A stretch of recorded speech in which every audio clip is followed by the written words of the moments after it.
Hello students, class 12th maths chapter 13 probability. तो बेटा कुछ इंपॉर्टेंट क्वेश्चन देखते हैं हम। प्रोबेबिलिटी चैप्टर के बहुत ही अच्छे क्वेश्चंस हैं, ये काफ़ी बार एग्जाम्स में पूछे भी गए हैं।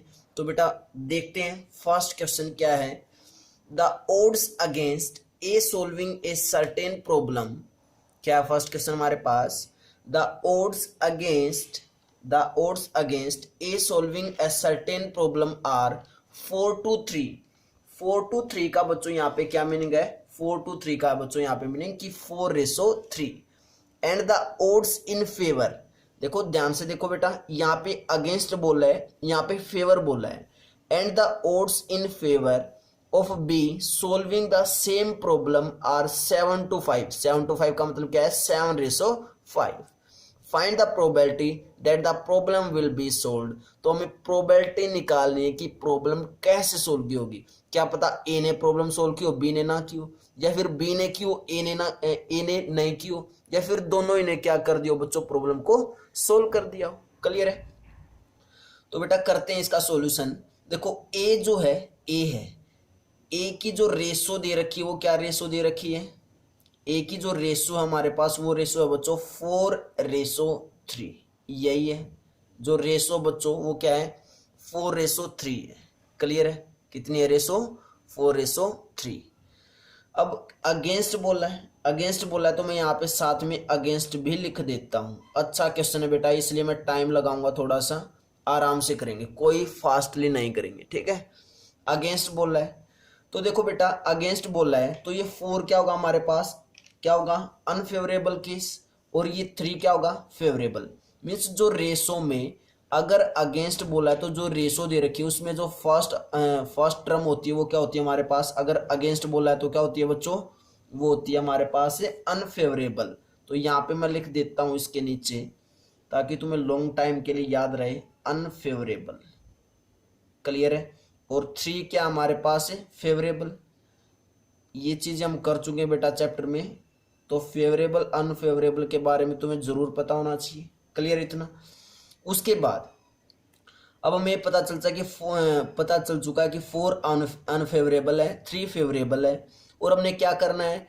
ए की वो प्रोबेबिलिटी बतानी है, अभी वो प्रोबेबिलिटी बतानी है जिससे वो क्या करें? सोल्व कर दे क्वेश्चन मीन्स प्रॉब्लम्स को सोल्व कर दे। तो बेटा मैं यहाँ पे अगर लिखूं कि प्रोबेबिलिटी ऑफ ए क्या होगा?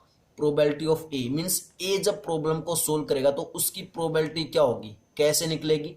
मैंने बताया था, एक फार्मूला बताया था बच्चों मैंने, क्या कि ऊपर क्या आता है? Total number of favourable cases divided by total number of possible outcomes.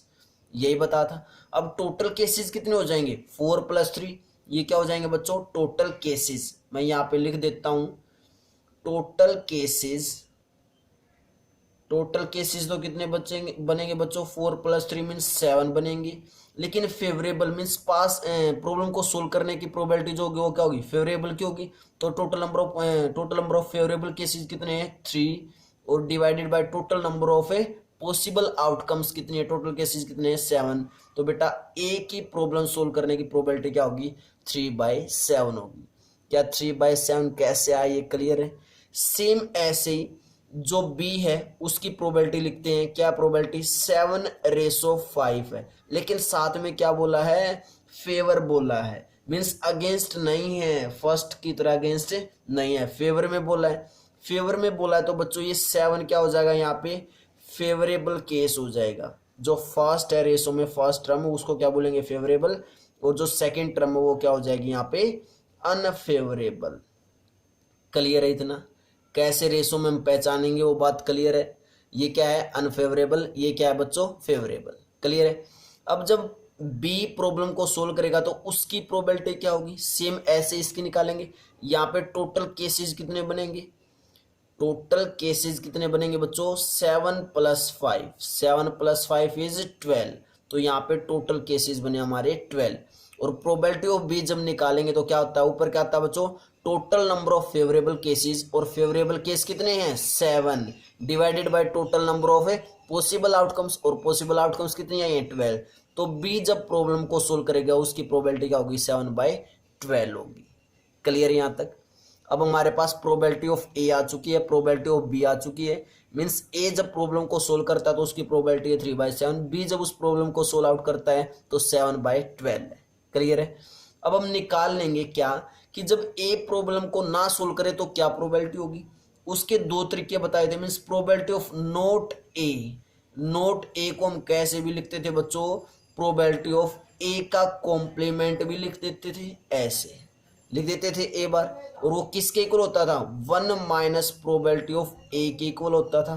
तो 1 माइनस प्रोबेबिलिटी ऑफ ए कितना है 3/7। इसको सोल्व आउट करेंगे तो बच्चों हमारे पास क्या आएगा, इसको सोल्व आउट करेंगे तो 4/7। मीन्स जब ए प्रॉब्लम को सोल्व ना करे उसकी प्रोबेबिलिटी क्या है बच्चों, 4/7 है। क्लियर है। सेम ऐसी बी की निकाल लेते हैं। Means probability not solving of B, means probability of not B means क्या है, प्रोबेबिलिटी ऑफ बी बार, और प्रोबेबिलिटी ऑफ बी बार किसके इक्वल होगा, 1 माइनस प्रोबेबिलिटी ऑफ बी के इक्वल होगा। तो क्या आ जाएगा हमारे पास बच्चों, क्या आ जाएगा, 1 माइनस प्रोबेबिलिटी ऑफ बी कितना है 7/12 है।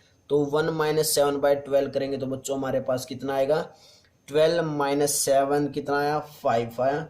मीन्स 5/12 किसकी प्रोबेबिलिटी आई है, जब बी प्रॉब्लम को सोल्व ना कर पाए। क्लियर है क्या बच्चों, यहाँ तक जब बी प्रॉब्लम को सोल्व ना कर पाए उसकी प्रोबेबिलिटी क्या आ चुकी है, 5/12 आ चुकी है। क्लियर इतना। अब हमें प्रोबेबिलिटी क्या निकाली है, क्वेश्चन के अंदर जाके रीड करो बेटा। Find the probability that the problem will B solved, means problem solve होनी चाहिए।